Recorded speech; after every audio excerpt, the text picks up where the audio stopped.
बोलो कितना होगा। करें ना कि कॉसेक थीटा का मान दिया है। कॉसेक थीटा का मान कितना दिया है? 17/8। अब कॉसेक का फॉर्मूला क्या होता है? कट बटा में लंब।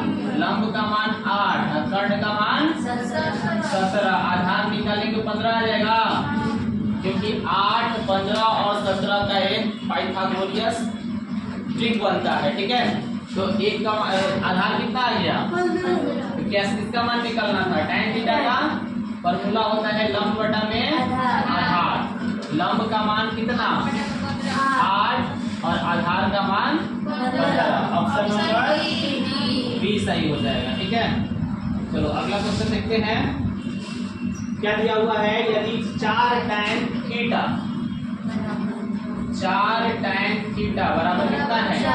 तो कह रहा है थीटा का मान कितना होगा। तो पहले 4 को दूसरे साइड कर लो, तो tan थीटा का मान हो जाएगा 4/4। एक बार में कटेगा ना, तो इसलिए tan थीटा, tan में एक कितना का मान होता है?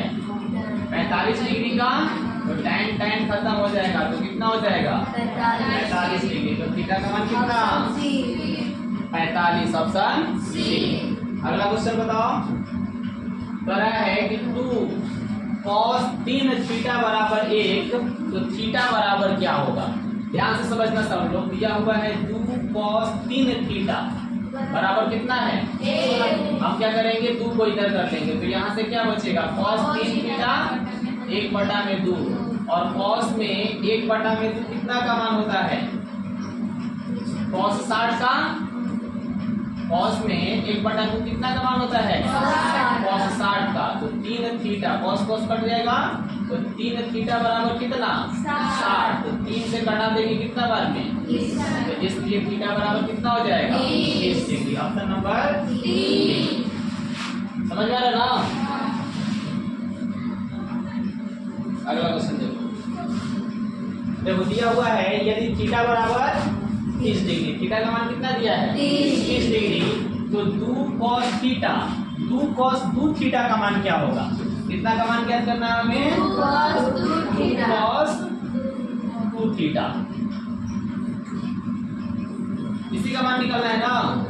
तो 2 cos 2 गुना थीटा का मान कितना है? 30 है। तो 30 दूनी कितना हो जाएगा? तो cos 60 डिग्री। cos 60 का मान कितना होता है? 1/2। 2 से 2 कट जाएगा, कितना हो जाएगा? 1। Option number